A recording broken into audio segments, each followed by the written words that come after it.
देखिए, अब तक क्लास में हम कुछ प्रॉब्लम कर चुके हैं। आज की क्लास में हम उसके आगे की कुछ प्रॉब्लमों को देखेंगे।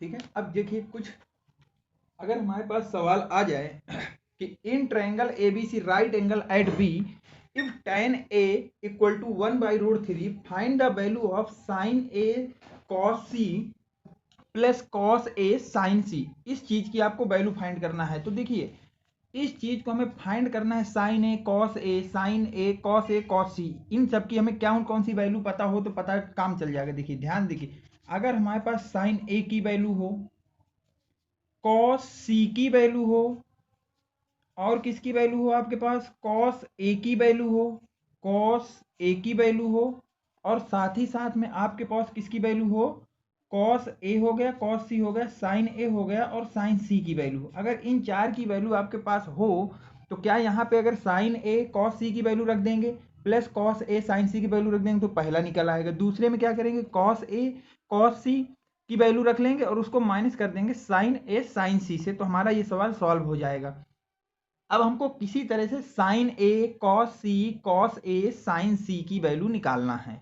तो अब हम उसके लिए क्या करते हैं, सवाल को पढ़ते हैं कि सवाल में दिया क्या गया है एक्चुअल में। जब हमने सवाल को पढ़ा तो उसमें हमने देखा इन अ ट्रायंगल ABC, उन्होंने कहा है कि एक ट्रायंगल ABC है, ठीक है, राइट एंगल एट बी। एक ट्रायंगल जो ABC दिया गया है कुछ इस तरह से दिया गया है ABC। देखिए उसने कहा है कि जो बी पॉइंट है वहां पे एट राइट एंगल बना रहा है। तो मान लेते हैं बी पॉइंट ये है और ये राइट एंगल का मतलब होता है 90 डिग्री का एंगल बना रहा है। माना कि ये बी पॉइंट है और यहाँ पे उसने 90 डिग्री का एंगल बनाया हुआ है। ठीक, अब ये ए आप इसको दे दीजिए और बी हो गया, सी आप इसको दे दीजिए।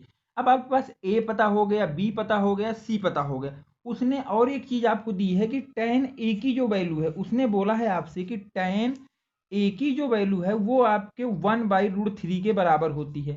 आपको पता हो कि tan ए जो होता है वो क्या होता है, tan ए की अगर हम बात करें tan ए की तो वो होता है हमारे पास परपेंडिकुलर डिवाइड बाई बेस। जो tan ए होता है वो हमारे पास होता है perpendicular divide by base. tan ए क्या होता है, परपेंडिकुलर डिवाइड बाई बेस। अब यहाँ से अगर हम कंपेयर करें तो क्या परपेंडिकुलर इक्वल टू में ए लिख सकता हूँ कि नहीं लिख सकता। परपेंडिकुलर जो है वह 1 के बराबर होगा अगर मैं इनको कंपेयर करूँ। और जो बेस है हमारे पास, जो क्या है भैया, बेस है, तो क्या बेस को हम लोग √3 के बराबर लिख सकते हैं या नहीं लिख सकते, बिल्कुल लिख सकते हैं। अब देखिए इस ट्रायंगल को भी देखिए ध्यान से। अब हमको उसने बोला है ट्रायंगल tan A है, क्या है, tan A है। तो आप ए के बिहेव पे देखिए, जहां पे जो एंगल की बात की होगी उस साइड को हम लोग बेस मान लेते हैं। ध्यान से देखिए, ए की बात की है तो क्या अब की बार ए बी हमारा इस ट्रायंगल के बिहेव पे क्या बेस हो जाएगा, ए बी जो है हमारा क्या हो जाएगा, बेस हो जाएगा। या तो आप यहां समझ लीजिए, अगर समझने में दिक्कत हो रही तो मैं इस ट्रायंगल को कुछ इस तरह से बना देता हूं ताकि आपको दिक्कत ना हो समझने में कि ये पॉइंट ए है, ये बी है और ये सी है। बी पे एट राइट एंगल पे 90 डिग्री है। अब देखिए उसने बोला है tan ए, क्या ये ए होगा। अब tan ए है मतलब इस एंगल के बिहेव पे देखना है। उसने कहा है कि जो परपेंडिकुलर हुआ है, क्या इस एंगल के बिहेव में देखें तो परपेंडिकुलर BC है। तो हमने लिख दिया कि जो परपेंडिकुलर 1 है वो किसके बराबर होगा, BC के बराबर होगा। जो परपेंडिकुलर 1 है वो किसके बराबर होगा, BC के बराबर होगा। इसी तरह हम अगला देखते हैं, बेस जो है वो √3 के बराबर दिया हुआ है। क्या एंगल ए ये है, क्या बेस जो है इसका आपका AB होगा, क्या इसका जो बेस है वो AB होगा। तो मैंने बेस की जगह रख दिया AB। बेस की जगह कितना रख दिया भैया, AB रख दिया। बेस की जगह हमने रख दिया AB, बेस की जगह मैंने रख दिया कितना, AB। अब हमको देखिए परपेंडिकुलर पता हो गया है, क्या पता हो गया, परपेंडिकुलर। अब अगर आप ध्यान से देखें तो अब तक हमको परपेंडिकुलर पता हो गया है, क्या पता हो गया भैया, परपेंडिकुलर पता हो गया है और बेस पता हो गया है। अब क्या किसी तरह से अगर मैं इस एंगल से निकाल रहा हूं क्या, हाइपोटेनियस, क्या निकाल रहा हूं, हाइपोटेनियस। तो क्या इन ट्रायंगल ABC, इन ट्रायंगल ABC हाइपोटेनियस निकालने के लिए राइट एंगल ट्रायंगल में एक ही पता है कि अगर हमें दो साइड पता हो और ट्रायंगल राइट एंगल हो तो हम क्या करते हैं, पाइथागोरस थ्योरम का यूज करके आपकी तीसरी साइड को हम फाइंड कर सकते हैं। अगर किसी, अब देखिए क्या होता है, जब भी हमें कोई राइट एंगल ट्रायंगल दिया हो, हमें राइट एंगल ट्रायंगल दिया हो और दो साइडें पता हो और हमको थर्ड साइड के विषय में कुछ, थर्ड साइड हमको फाइंड करनी हो, तो हमेशा हम लोग पाइथागोरस थ्योरम का यूजमेंट करते हैं। किसका यूजमेंट करते हैं, पाइथागोरस थ्योरम का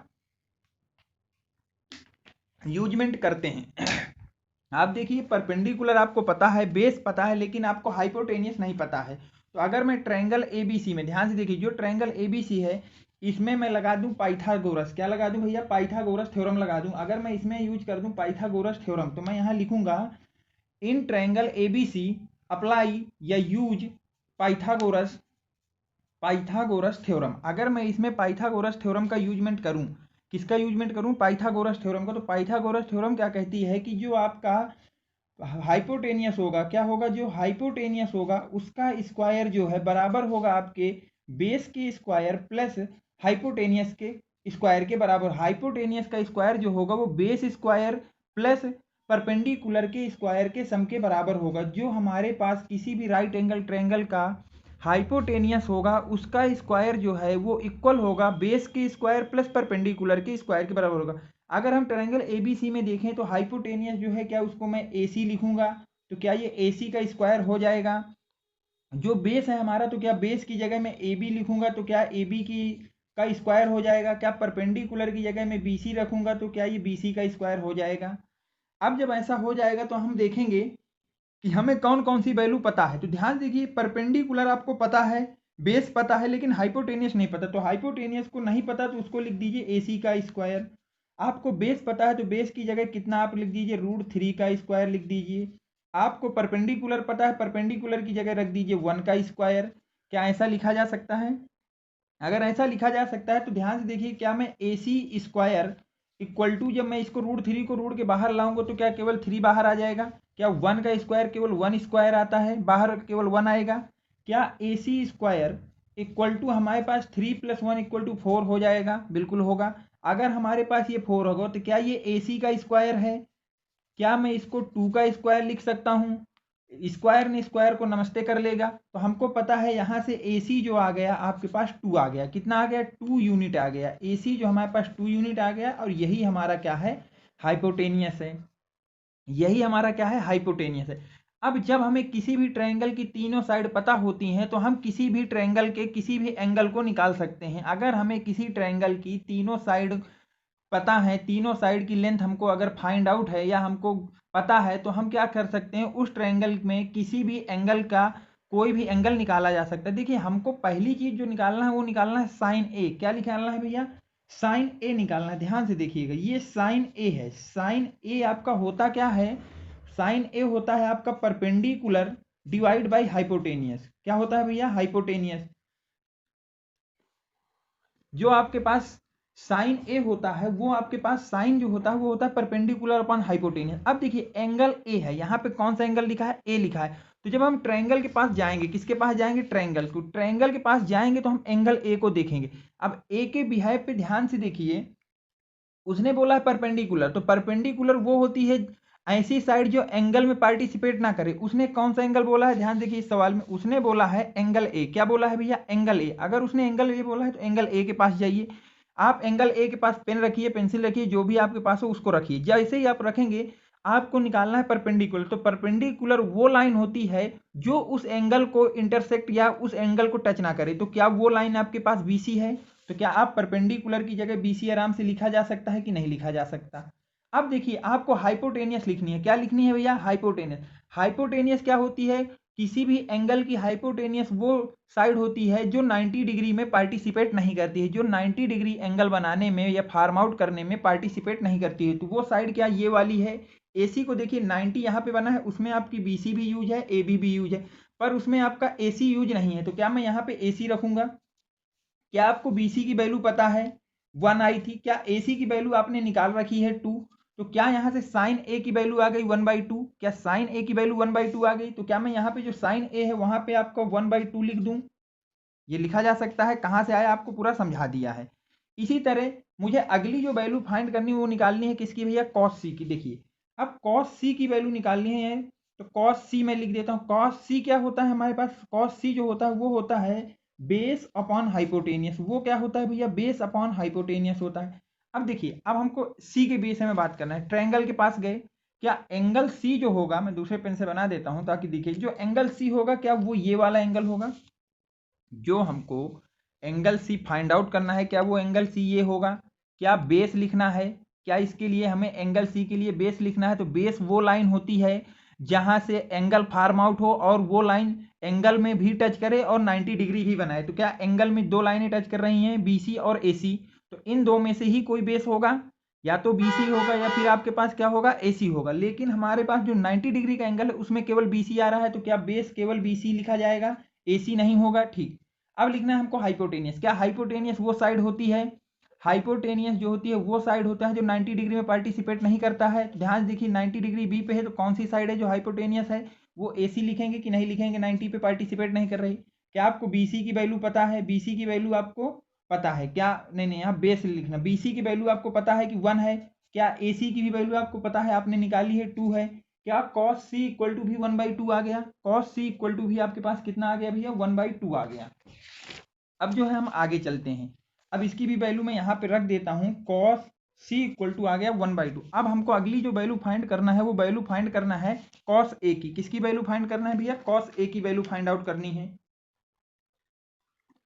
अब हमें जो अगली वैल्यू फाइंड करना है वो फाइंड करना है कॉस ए की। तो क्या कॉस ए मैं लिखूंगा यहाँ पे, कॉस ए वो कुछ भी हो, जो कॉस ए का फार्मूला होता है वो तो हमें ये पता है कि वो होता है बेस अपॉन हाइपोटेनियस। क्या होता है भैया, बेस अपॉन हाइपोटेनियस होता है। अब फिर हम यहाँ पे आ गए, ट्रायंगल को ध्यान से देखिएगा, हमें बेस चाहिए वो भी किसका, एंगल ए का। तो आप एंगल ए के पास जाइए। बेस के लिए मैंने आपको क्या बताया है, एक ऐसी लाइन जो 90 डिग्री और स्वयं का एंगल बनाने में यूजमेंट होती है। क्या वो लाइन ए बी ही है जो 90 और स्वयं का एंगल बनाने में यूजमेंट हो रही है? तो हमने यहाँ पे लिख दिया कि जो बेस है वो हमारे पास ए बी है, जो बेस है हमारे पास उसको मैंने लिख दिया ए बी। हाइपोटेनियस, हाइपोटेनियस एक ऐसी लाइन होती है उस एंगल पे जो 90 डिग्री ना बनाए। क्या ये एंगल है, इस पे दो लाइनें हैं, ध्यान से देखिए, ए बी है और ए सी है, तो क्या 90 डिग्री आपकी कौन सी लाइन नहीं बना रही, ए सी। तो क्या मैं हाइपोटेनियस की जगह ए सी रखूंगा। क्या ए बी की वैल्यू आपने निकाली है, कितनी आई थी, √3 आई थी। क्या आपने ए सी की वैल्यू भी निकाल रखी है, ए सी की वैल्यू आपने 2 निकाली है। ये यहाँ पहले ही सवाल में आपने ए सी की वैल्यू कितनी निकाल रखी है, 2 निकाल रखी है। तो क्या है, मैं फिर 2 रख दूं। क्या कॉस ए की वैल्यू जो है आपके √3/2 आ गई। क्या मैं यहाँ पे लिख दूं, कॉस ए जो होगा वो √3/2 होगा। कॉस ए कितना होगा, √3/2 होगा। अब हमको एक और वैल्यू फाइंड आउट करनी है किसी तरह से, वो वैल्यू है साइन सी की। किसकी वैल्यू फाइंड आउट करनी है भैया, एक वैल्यू हमको और फाइंड आउट करनी है, वो है साइन सी की। देखिए साइन के लिए सी की करना है, डी की करना है, ए की करना है, एंगल से भी कुछ नहीं। हमें ये पता है साइन का एंगल जो होता है वो होता है परपेंडिकुलर डिवाइड बाई हाइपोटेनियस। वो हमारे पास होता है परपेंडिकुलर डिवाइड बाई हाइपोटेनियस। क्या जो एंगल सी है, ध्यान से देखिए, जो एंगल सी है, सी पे हमने उंगली रखी, सबसे पहले हमको परपेंडिकुलर देखना है। परपेंडिकुलर वो लाइन होती है जो एंगल में पार्टिसिपेट नहीं करती है। परपेंडिकुलर वो लाइन होती है जो एंगल को फार्म करने में पार्टिसिपेट नहीं करती। एंगल सी है, क्या एंगल सी है, इसको पार्टिसिपेट करने में कौन सी लाइन यूज नहीं हो रही, ए बी नहीं यूज हो रही। क्या परपेंडिकुलर की जगह आप ए बी रखेंगे साथ में। अब हमें चाहिए हाइपोटेनियस। हाइपोटेनियस क्या होती है, जो आपका लाइन में एंगल तो बनाए लेकिन 90 डिग्री में पार्टिसिपेट ना करे। क्या वो लाइन ए सी है, ए सी है। अब ध्यान देखिए, क्या आपको ए बी की वैल्यू पता है, ए बी कहाँ है, √3 है। अब हमको हाइपोटेनियस लिखना है, हाइपोटेनियस ए सी है। क्या ए सी की आपने वैल्यू 2 यूनिट निकाल रखी है। क्या मैं ए सी की जगह 2 रख सकता हूँ। क्या आपके पास साइन सी की भी वैल्यू आ गई, साइन सी की वैल्यू आ गई आपके पास √3/2, √3/2 आपकी वैल्यू आ गई। अब देखिए इन सब के बाद अब हमें जो जो चाहिए था वो सब आपको निकालना मैंने सिखा दिया, कैसे निकाला क्या है वो आप वीडियो को स्टॉप कर करके क्या करिए, लिखिएगा और समझिएगा। जहाँ पे भी समझ में नहीं आए तो आप बताइएगा, मैं उसको दोबारा बताने की पूरी कोशिश करूँगा, ठीक है। अब देखिए जो हमारा सवाल था, मैं सवाल की तरफ चलता हूँ। अभी तक तो हमने केवल वैल्यू फाइंड आउट की किसकी, साइन ए इक्वल टू 1/2 होगा, कॉस सी इक्वल टू 1/2 होगा, कॉस ए इक्वल टू 3√2 होगा और साइन सी इक्वल टू √3/2 होगा। अब हम चलते हैं केस नंबर 1 पे। कहाँ चलते हैं भैया, केस नंबर 1 पे। ध्यान से देखिएगा, जो हमें केस 1 दिया है, केस फर्स्ट आपको दिया है, या आपसे वैल्यू पूछी है किसकी, साइन ए इंटू कॉस सी की वैल्यू पूछी है, प्लस कॉस ए साइन सी। क्या इस चीज़ की आपसे वैल्यू पूछ रखी है कि नहीं पूछी है, इसी चीज़ की वैल्यू पूछी है। क्या आपके पास साइन ए निकाल लिया है, कितनी वैल्यू आई है, 1/2 आया है। क्या कॉस सी आपने निकाल लिया है, इससे देखते जाइए कितनी वैल्यू आई है भैया, 1/2 आई है। क्या आपने प्लस लगा दिया, प्लस लगा देंगे। अब ध्यान से देखिए, अगर हमने प्लस लगा दिया, अब हमको क्या चाहिए, कॉस ए। क्या कॉस ए की वैल्यू √3/2 निकला है, यहाँ पे आपने लिख दिया √3/2। क्या आपने कॉस इंटू लगा दिया, साइन सी की वैल्यू निकाली √3/2, तो यहाँ पे लिख दिया √3/2। क्या इसको सॉल्व किया जा सकता है? ध्यान से देखिए, क्या ये 1/4 हो जाएगा, प्लस का √3 इंटू √3, क्या 3 आ जाएगा बाहर, इंटू 4 हो जाएगा, डिवाइड बाई 4 हो जाएगा। क्या जब आप इसका एलसीएम लेंगे तो 1 + 3/4 हो जाएगा। क्या 1 और 3 मिलके 4 हो जाएंगे और नीचे 4 होंगे, दोनों एक दूसरे को देखेंगे और मुस्कुराएंगे और क्या करेंगे, नमस्ते करेंगे।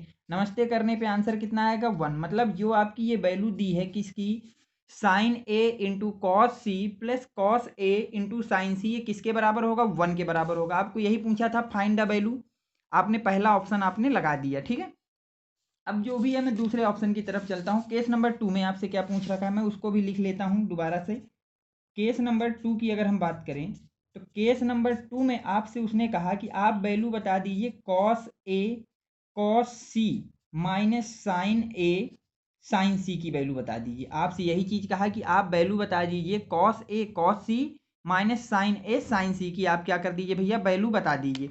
आप जब इस चीज की वैल्यू बताएंगे, देखिए कॉस ए की वैल्यू आपने निकाली है √3/2, क्या कॉस सी की भी वैल्यू आपने निकाली है 1/2, माइनस का साइन लगाएंगे। अब आपको लिखना है साइन ए की वैल्यू, क्या साइन ए की वैल्यू आपने 1/2 निकाली है, क्या √3/2 की वो साइन सी की वैल्यू आपने √3/2 निकाली है।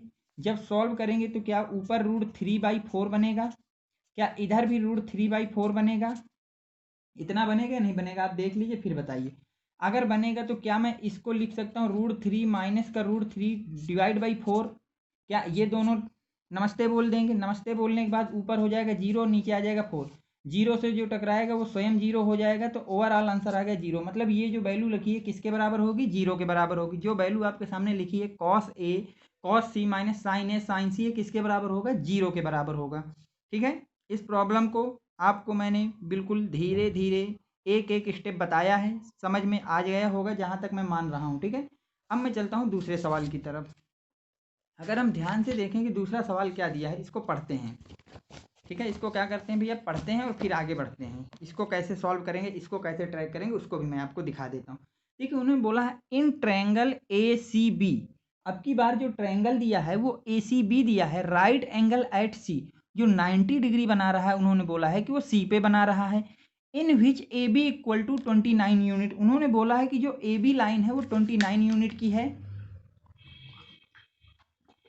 एंड बीसी जो लाइन है वो आपके पास कितनी है, जो बीसी लाइन है आपके पास वो आपके पास कितनी है, वो आपके पास है 21 सेंटीमीटर की। ठीक है, यूनिट की 21 सेंटीमीटर, यूनिट सेंटीमीटर नहीं होगा, ये गलती से छप गया है, यहाँ पे केवल लिखना है आपको 21 यूनिट, 21 यूनिट है। And angle A B C दिया है थीटा, आपसे कहा डिटरमाइन द वैल्यू ऑफ इतना। देखिए जिसकी भी हमें वैल्यू फाइंड करना है हम उसी को पहले ट्रैक करते हैं। क्या किसी तरह से अगर मेरे पास ये जो पहला ऑप्शन लिखा है इसमें मैं अगर कॉस थीटा की वैल्यू ले आऊँ, किसकी ले आऊँ, कॉस थीटा की वैल्यू ले आऊँ, अगर मैं साइन थीटा की, और हाँ यही दो वैल्यू चाहिए। अगर मैं कहीं से कॉस थीटा और साइन थीटा की वैल्यू ले आऊँ तो क्या यहाँ पे कॉस थीटा का स्क्वायर प्लस साइन थीटा का स्क्वायर है, और ये कॉस थीटा का स्क्वायर माइनस साइन थीटा का स्क्वायर है। क्या इनको सॉल्व किया जा सकता है, बिल्कुल आसानी से सॉल्व किया जा सकता है। अब चलते हैं, सवाल ने कहा in triangle A C B, एक ट्रायंगल उन्होंने बोला है, ये हो गया राइट एंगल ट्रायंगल। अब उसने क्या बताया कि जो राइट एंगल बन रहा है वो सी पे बन रहा है। मान लेते हैं ये पॉइंट सी है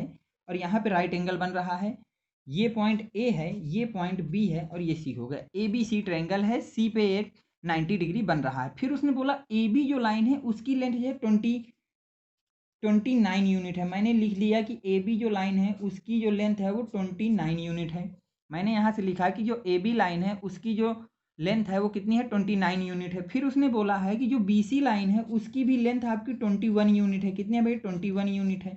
अब ए सी के विषय में नहीं दिया है, किसके विषय में नहीं दिया, ए सी के विषय में नहीं दिया। हमको ये पता है कि जो ए बी होगा वो हमारे पास 29 यूनिट है, और जो हमारे पास बी सी है वो 21 यूनिट है।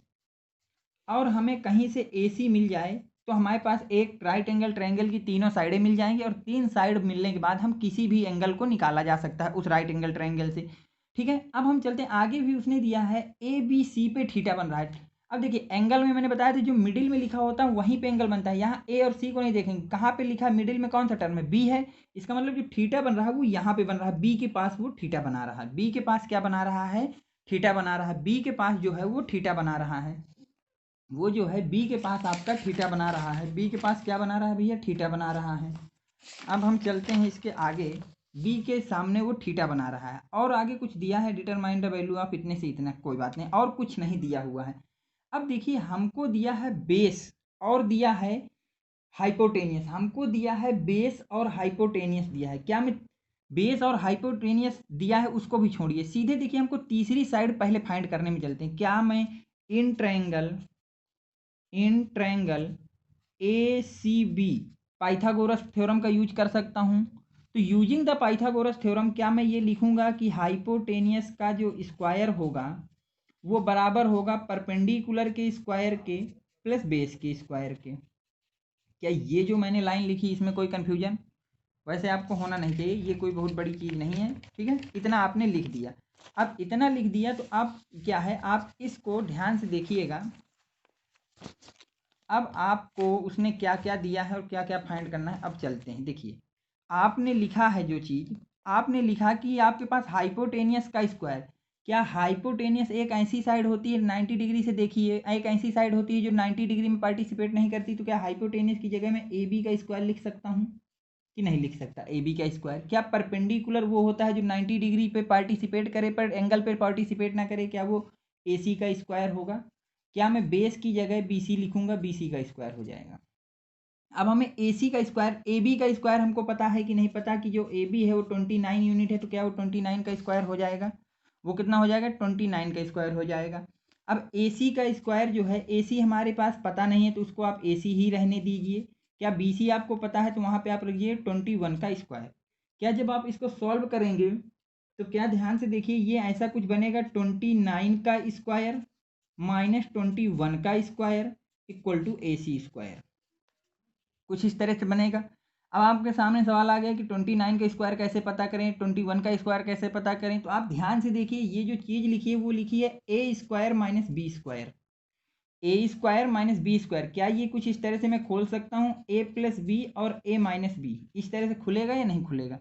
तो मैंने यहाँ पे ऐसा ही लिख दिया 29 माइनस का प्लस का 21, अगले ब्रैकेट में लिख दिया 29 माइनस का 21 equal to A C square. क्या ऐसा लिखा जा सकता है? अब क्या 29 ये हो जाएगा आपके पास 50 इंटू, इसमें आपके 29 में जब 21 जाएंगे तो कितना बचेगा, 8 बचेगा equal to A C square हो जाएगा। क्या इसको हम लोग लिख सकते हैं 400 का square, 400 equal to A C square लिखा जा सकता है? क्या जो 400 लिखा है इसको मैं लिख सकता हूँ 20 का square equal to A C square? क्या स्क्वायर ने स्क्वायर को नमस्ते करेगा मुस्कुरा के? तो यहाँ से हमें पता चल गया कि जो ए सी है वो 20 यूनिट है। कितना आ गया? 20 यूनिट आ गया। अब ए सी हमारे पास आ गया 20 यूनिट, ए सी जो है वो हमारे पास आ गया 20 यूनिट, ए सी जो है वो हमारे पास आ गया 20 यूनिट। कितना आ गया भैया? 20 यूनिट। जो ए सी है वो हमारे पास आ गया 20 यूनिट। कितना आ गया भैया? 20 यूनिट आ गया। अब ध्यान से देखिएगा, अब मुझे निकालना वैल्यू है कॉस थीटा की। किसकी वैल्यू निकालना, मैं सब यहाँ रख देता हूँ एक साथ, आप देखते जाइए। अब मुझे जो वैल्यू निकालना है वो किसकी निकालना है भैया? कॉस थीटा की वैल्यू निकालना है। जो मुझे वैल्यू निकालना है वो किसकी निकालना है?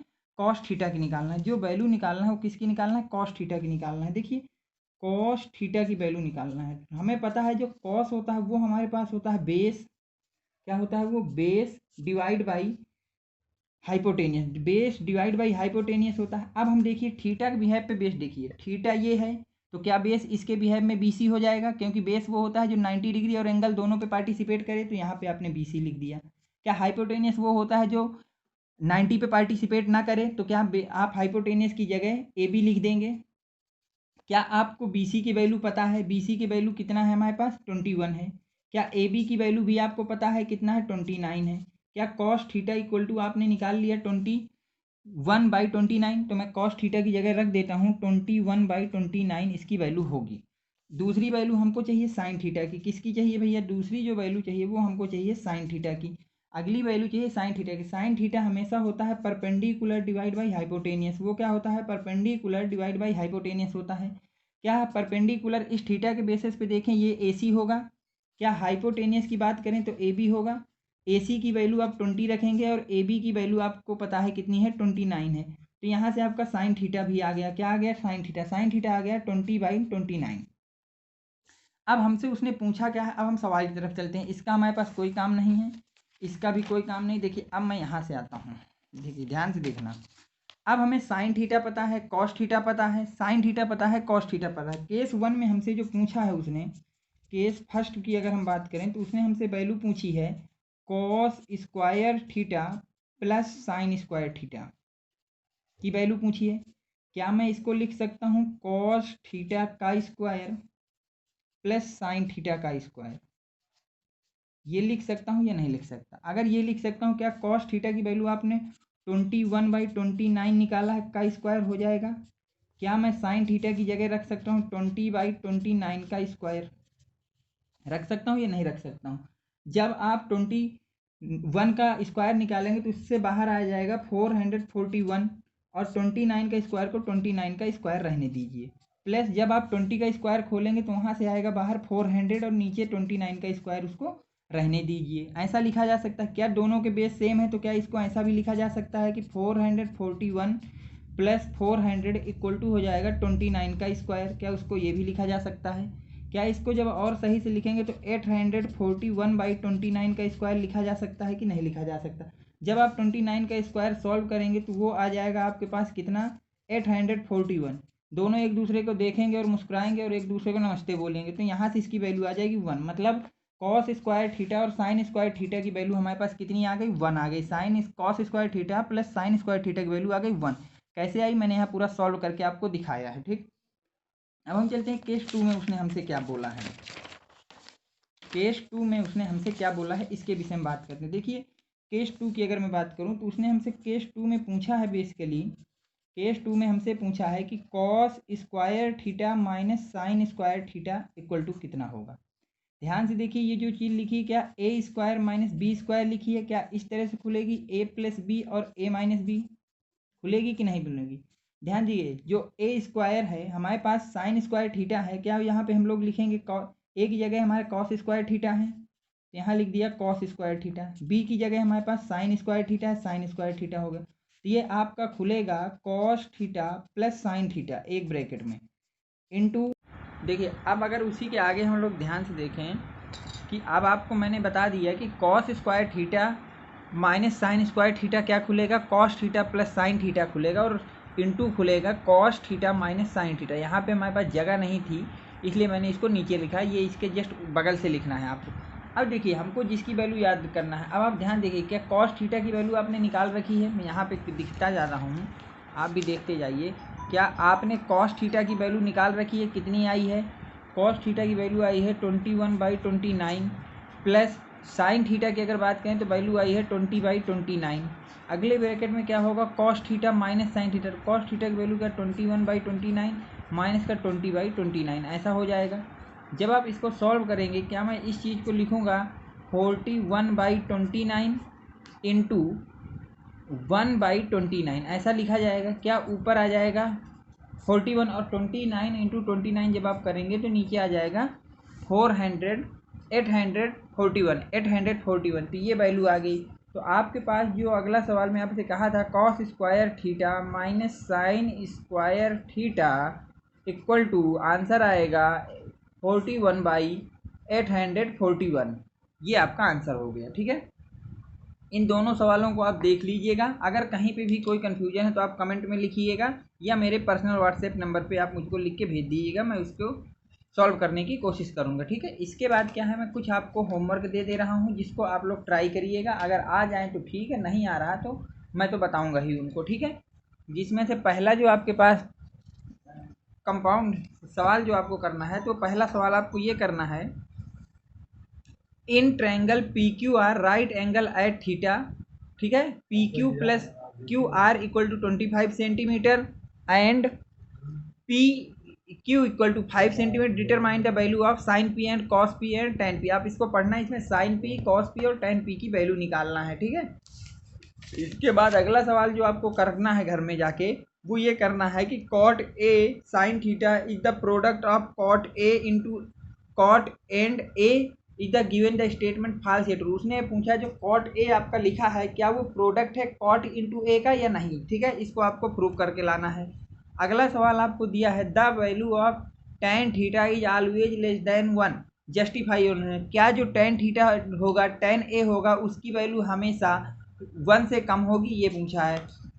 ठीक है, इतने सवाल आप करके लाइएगा, बाकी मैं आगे नेक्स्ट क्लास में देखता हूँ।